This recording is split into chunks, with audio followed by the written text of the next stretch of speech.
The weight of bills and responsibilities feels unbearable. She's changed. She doesn't care anymore. Ever since she moved into that small apartment, she acts like the world doesn't exist. Alicia used to be different.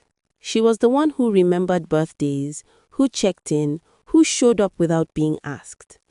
But slowly, her calls stopped. Her laughter disappeared from group chats. Months passed, and her name became a topic of judgment rather than concern. No one knew why.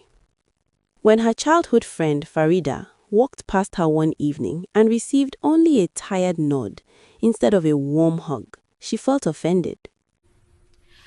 Alicia didn't even ask how I was. I won't bother again. If she doesn't care, neither will I. And just like that, silence grew thick, heavy, and misunderstood. What no one saw was Alicia's life behind closed doors. Every morning, she woke up before sunrise to perform the Fajr prayer, praying to Allah with steadfast devotion. Her mother was sick, very sick. Hospital visits drained her savings.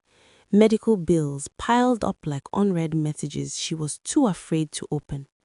And then there was the grief. Her father had passed quietly months ago, the kind of passing that leaves unfinished sentences in the air. Alicia never told anyone, not because she didn't trust them, but because she didn't have the strength to explain her pain again and again. Some days, responding to a simple, "How are you?" felt heavier than lifting a mountain.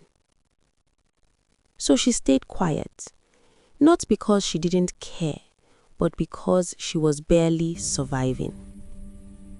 One afternoon, Alicia collapsed just a few streets from home. Her body finally gave in to the weight her heart had been carrying. People walked past her at first, assuming she was drunk, careless, or dramatic. "She always looks miserable anyway," someone muttered.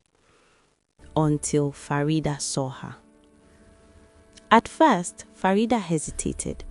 Pride whispered, "She didn't check on you, keep walking." But something stronger spoke louder, concern.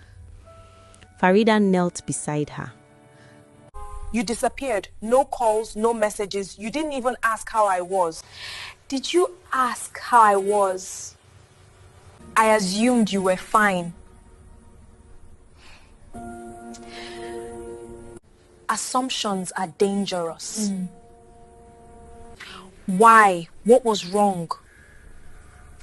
I was waking up every day scared. My mother was in the hospital, bills were waiting, and grief was sitting beside me. Grief? My father died. I never told anyone because I didn't have the strength to say it twice. We said you didn't care. I cared. I was just tired of being strong. I judged you.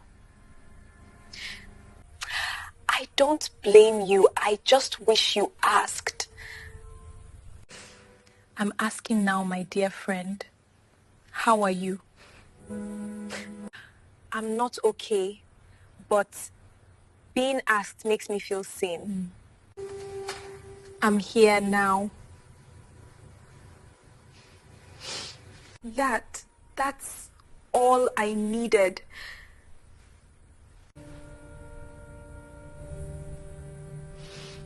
That night, Farida cried not just for Alicia, but for all the time she had assumed instead of asking, judged instead of checking, concluded instead of caring. Weeks later, Alicia stood a little taller. She smiled a little more, not because her problems vanished, but because someone finally shared the weight. From that day on, Faride learned that silence doesn't mean indifference. Distance doesn't mean hatred, and not everyone who is quiet is okay. Some people are fighting battles they don't have the energy to explain. So now, when someone doesn't call back, when someone disappears, when someone seems different, she remembers Alicia. And instead of judging, she checks in. Because sometimes one kind question can save a life.